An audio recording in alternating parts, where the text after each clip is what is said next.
Coming up on this edition of Special People Special Issues, we have an appetizing show for you.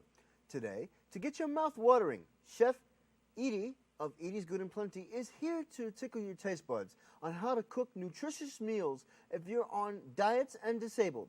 Stay tuned, all that and more.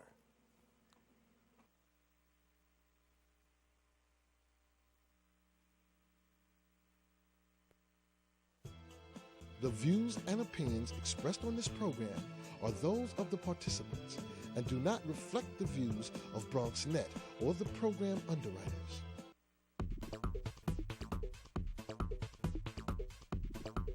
BronxNet. Your voice, your views, your vision.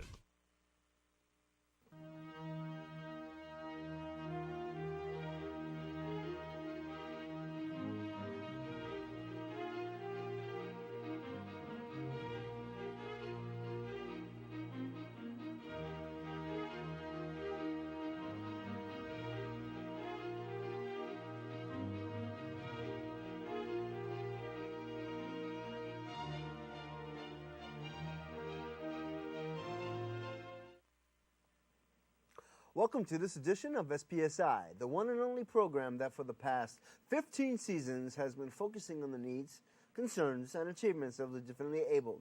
I'm Lawrence Seiler. On this edition, we'll focus on what it means for people with disabilities to be on a nutritious diet. With me to discuss this is Edie of Edie's Catering Company, Edie's Good and Plenty. Welcome to SPSI. Thank you. It's a pleasure being here. What are the missions and goals of Edie's Good and Plenty? The mission goals of Edie's Good and Plenty is doing the right kind of foods, giving people who not just disabled, they give them something to do and eat right. Okay. Some people is steered away from not eating properly. So this is where I come in, and I show them different ways how to prepare their food on a healthy way. Okay. No, I understand that you have a type of disability yourself. Yes, I Can do. you tell us what that is, if you don't mind, and how you came about Edie's Good and Plenty?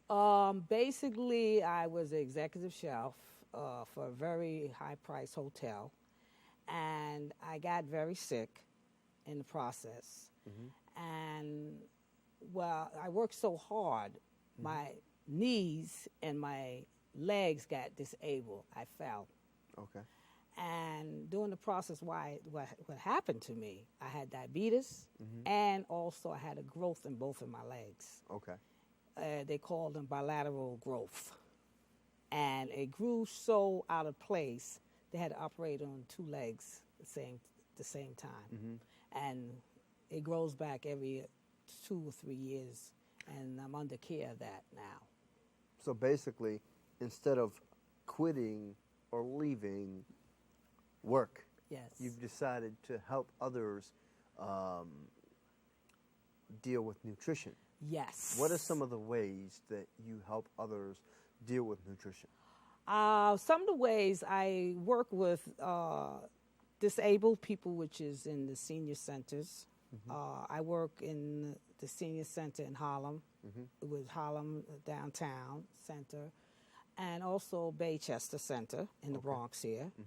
And I work with them by telling them how to eat. I have what you call a segment, what you call once a week there, and I bring out different dishes to the seniors. Okay. And Such as the almond that we're going to cook in the next segment. Yes, almond bacon salmon roulette. Okay. That is one of my specialties. And what else? And I have another one, is a beautiful sea salad, which involves not just shrimps. It involves what you call like little salmon, little roulette salmons mixed up in the salad.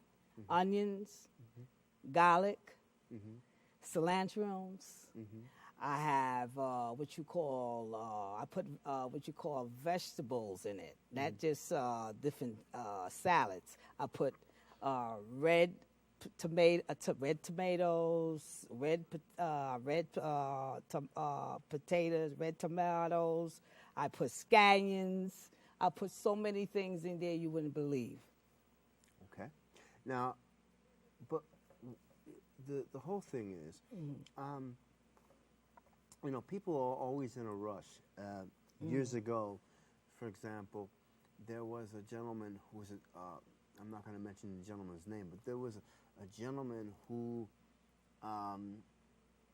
did a documentary about McDonald's and those fast food restaurants and ended up killing himself. You know, a lot of people don't get good nutrition. Why? I mean, because it's hard these days. People work, people go to school, 2, 3, 4, 5, 6 jobs, believe it or not. Yes. And they don't have time to cook a meal. Even when they get home, they're dead tired. I understand that. And nutrients are sapped.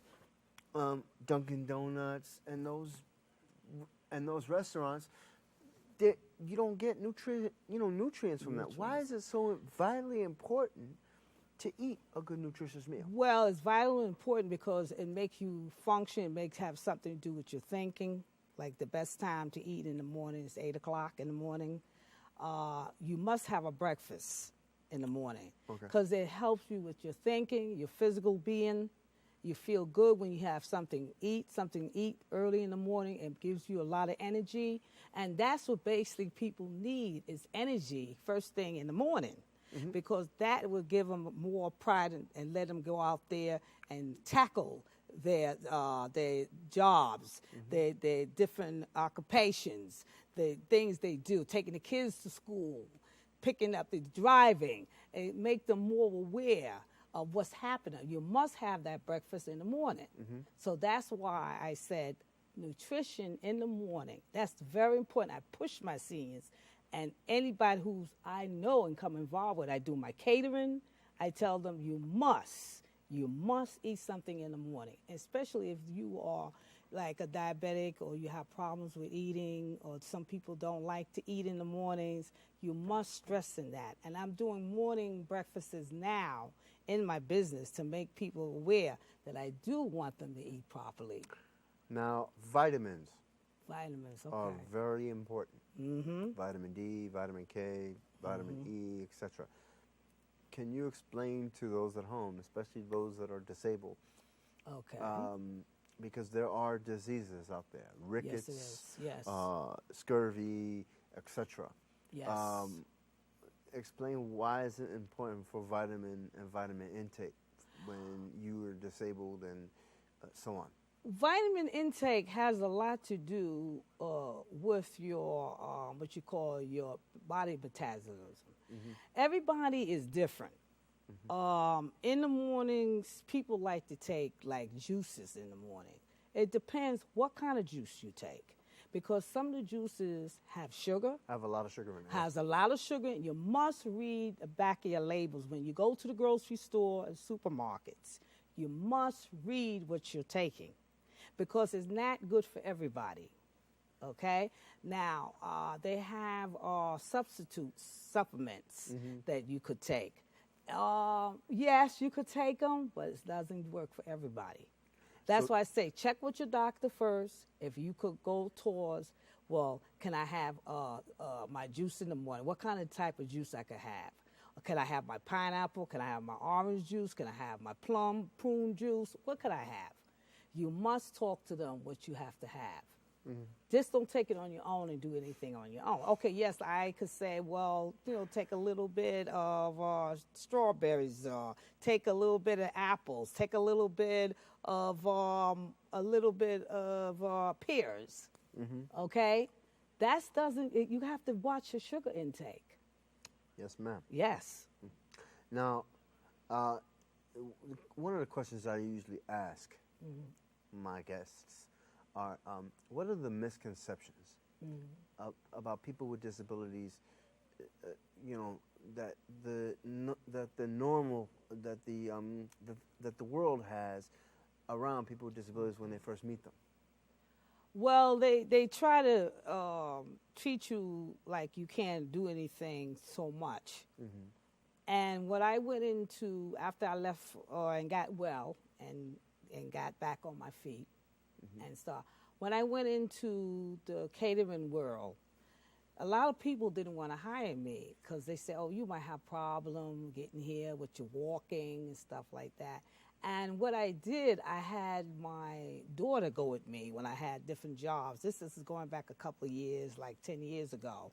And she went with me for 5 years in my business because she wasn't working at that time. So she wanted to help me with my business. And also my son also. They went with me to help me.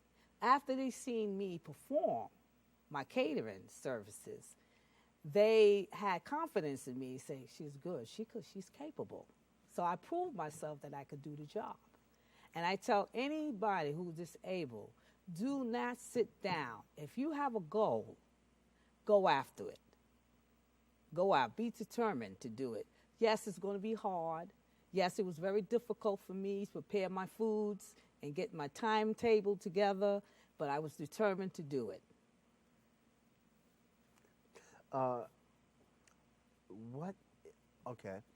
What is the most difficult thing that a person with a disability can get around doing while cooking? The most difficult thing is reaching. Okay. Okay? When I started the business, I had high cabinets. Okay. Okay. And where I live now, I was grateful. I had the opportunity that management gave me lower cabinets for me to do what I have to do. Because my doctor sent in a format of a letter stating that I need that kind of provisions for me. And I was very good and very able to get that. Reaching is always a problem. Moving around is a problem because you need some utilities in front of you, and I got that from them. The cabinets, the table, the utility table, I have that. And I was very fortunate. That reaching and moving around is very difficult for a disabled person. And they have to work with that. And being that I had the opportunity, I learned how to move around and move on a very professional level. Okay. Last question. Describe a typical day when you're catering. The good days, the bad days, etc. I give you the bad days. Okay. Transportation. That is no, but very difficult. what was the most difficult job you ever had catering?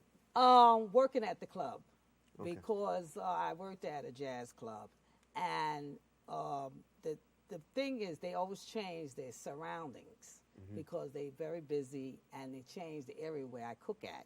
So I have to come in and set up the area all over again and get my things together. And that was very difficult for me because working in the jazz club is they move a lot. Okay. And that was very hard for me to adjust. It took me about 6 months to adjust to it, and I adjusted to it. They was very helpful to me. When I come out of the van or car, they always came out and helped me. But they got so wrapped up with me. They seen I knew how to get out and do things for myself, not even bothering them. Okay. Yes. Well, hold on 1 second while we take a break. When we come back, we'll have a cooking demonstration where eating's good and plenty. Stay hungry and stay tuned. By the close of 2009, we will have trained over 200 students just this year alone. We are committed to not only providing these students with the technical training, we're also committed to providing them with access to professional people that will hopefully not only shape them professionally, but personally as well. About half of those students are high school students. They are the future. We want these kids to go to college. We want these kids to have professional careers. We want these kids to say, I grew up in the Bronx, I went to school in the Bronx, I got trained in the Bronx, and look at what I've accomplished. When they come to us, a whole new person is born. When I see these kids come in and they can't tell me what they're interested in, and 3 weeks later they're doing camera and floor managing and audio, when I see them tell me I'm going to college in the fall, that to me is a success. We are successful, we are committed, and we hope to remain so. Thank you. Thank you. Voice your support to keep the channels open and strong. Online visit BronxNet.org and click on Support Public Access Television and sign the letter to your local representatives.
Dude, I did the most shocking thing today. It was just something I never thought I'd do. Did your parents find out? My mom cried. What'd you do?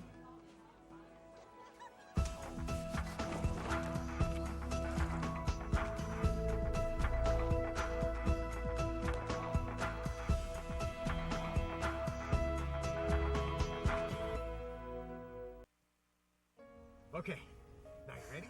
Now, just like I showed you. Yeah. Now push in the clutch, and gently shift it in the first gear. I remember, Okay, that was good. Oh, honey, look this way, look this way. Honey, hit the gas a little more. Hit the gas. Oh. No, honey, put your hands on the wheel. Hey, honey, it's okay. You're doing great. You're driving. And once you just pull over right here. That's perfect. Brake.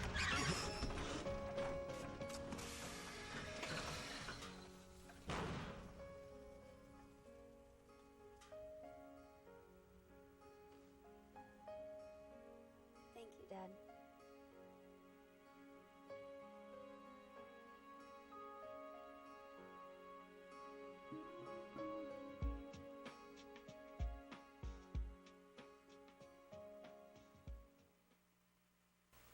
I just want us to take 5 seconds to look at those individuals to my left and to my right.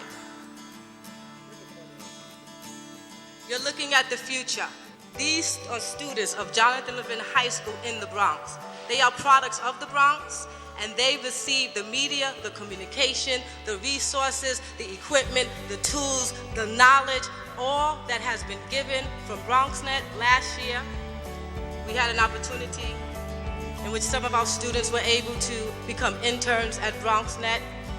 It was an invaluable opportunity. Some of those students today are in Syracuse University, Newhouse School of Communications, which is one of the best communication schools in the United States. They gained that internship, which is priceless, through BronxNet. Sometimes it's not always about the present or yesterday, but it is about the future, and we represent the future, and we need the services, the internship, the process, the resources, the equipment, and the love that BronxNet offers to our students. Voice your support to keep the channels open and strong. Online, visit BronxNet.org and click on Support Public Access Television and sign the letter to your local representatives. Our voices will be heard. Keep the channel open and stay Bronx strong. Well, welcome back to SPSI. With me is Idris Edie of Good and Plenty. So, Idris, what exactly are you making today? I'm making salmon, almond, bacon, salmon roulette. So, can you explain how you make the finished product? Well, basically, it's very easy. This is what you call a home basic product that people could get together and do it for 35 minutes before the family gets home, or they come home from work, or from any particular day, 5 days, 7 days a week, any particular time you could fix it, in the morning, the afternoon, or at dinner time. Let me tell you the basic product to put in. The basic product, you start with number one, salmon. It could be actually cooked salmon, which is from the basic salmon, basic fish, any type of fish.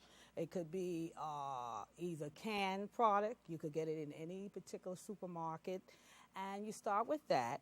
And then you use your vegetables, which is red pepper, green pepper, and you use a little bit of seasoning, which I'm going to do right now. I'm going to cut up a little bit of green peppers in the particular bowl here. It could be any average size bowl, and it could be either in a pot. It doesn't really matter. It's a very basic home product that you could put it together yourself. And after you finish with that, you put in basically your seasoning, which is black pepper. Be careful with salt, because I do not add salt with this, because I make my own garlic product salt, which is homebody. Okay? You add a little bit of this into it. Which is, what is that you're adding? I'm adding garlic, a little seasoned salt, okay, which is sea salt. I don't use regular iodine salt because it's not good for people. It's very unhealthy. I try to use healthy products. Also, I put in a little what you call bay seasoning, which is very good. You can make it yourself, which is what we call seasoning sea salt, which is pepper, garlic, cilantro, all kinds of stuff is added in the product, okay? So you put a little bit of that in there. Larry, you looking? Mm-hmm. Okay, I want you involved with this too. Yes, because I want you to cook this when you go home. Okay. And after you finish all the basic seasoning, you add eggs, which is 4 eggs, 4 basic eggs. And what's the reason for the 4 eggs? The 4 eggs is I have 2 cans of salmon in here. And basically it will kneel together, dough it together, and make it stick together for you to put it in the flour. Okay. Now, you add your 4 eggs when you finish. Okay. After you finish with the 4 eggs, okay, you stir it together like this. Everybody, you watching me? Yes, ma'am. You're going to do this, Larry, when you get home now. Yes, ma'am. Okay. Now, when you finish with this, basically it only take like a minute to put this together, a minute and a half. It's all according to how you actually feel, how many servings you want to do. If you have this will serve about 4 people itself. And then when you finish with that, you take the flour like this. You put in 2 cups of flour. You could either measure it on the tablespoon like this. Okay. You watching me, Larry? Yes, ma'am. Okay. Because we're gonna do this. We're going to make this happen. Okay? And after you finish with that, you stir it. You stir it together. You want me to stir it? You stir it, Larry. I want you to get into when you get home, you can have this together.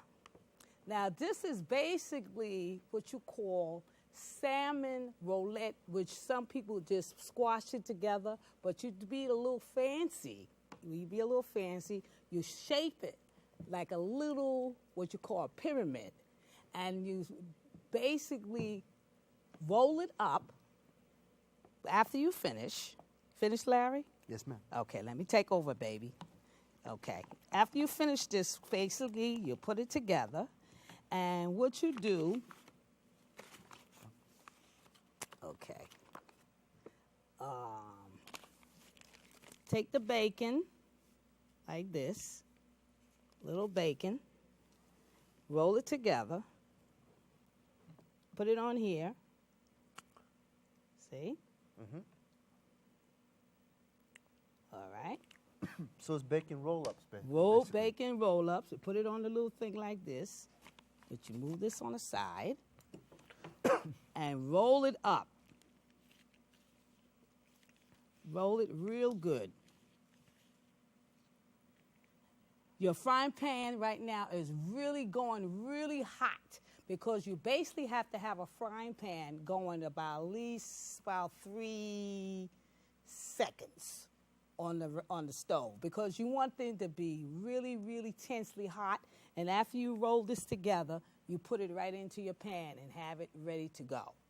Okay? Because that is what they call the roulette salmon bacon roulette. I just want to ask you a basic question. Why is it important for people with disabilities or people with special needs to have good nutrition and balanced meals and that? Because a lot of there are those drinks such as Slim Fast, Infamil, those dietary drinks, because if you don't have a good meal or you don't have good nutrition, people drink that. Well, basically, I believe myself, I'm a diabetic, and diabetics have to constantly eat on time, because something like this is easy to fix. You don't have to go through, what I'm going to get, what I have to get the pan out, or I have to use special seasoning, or I have to bake it first. This is basically easy to do because, first of all, you have green peppers, you have red peppers, and green peppers, and you basically have, any particular like onions, or you could use garlic. It's easy to put together.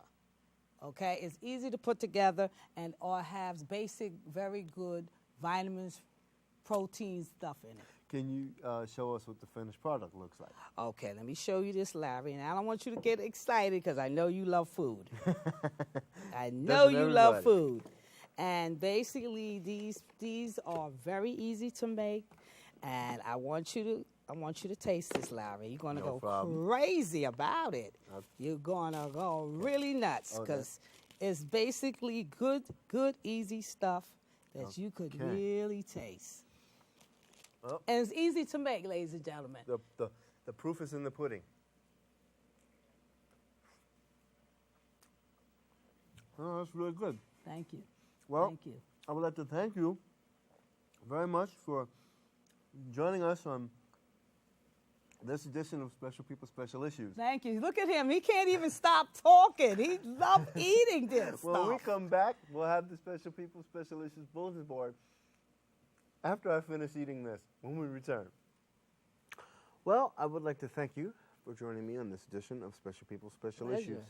Pleasure. Now, let's turn to the SPSI bulletin board. It contains numbers and addresses of the organization featured on today's program.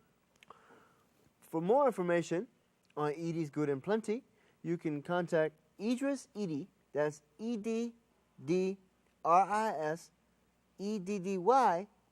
at Edie's Good and Plenty Company, 347-310-8877.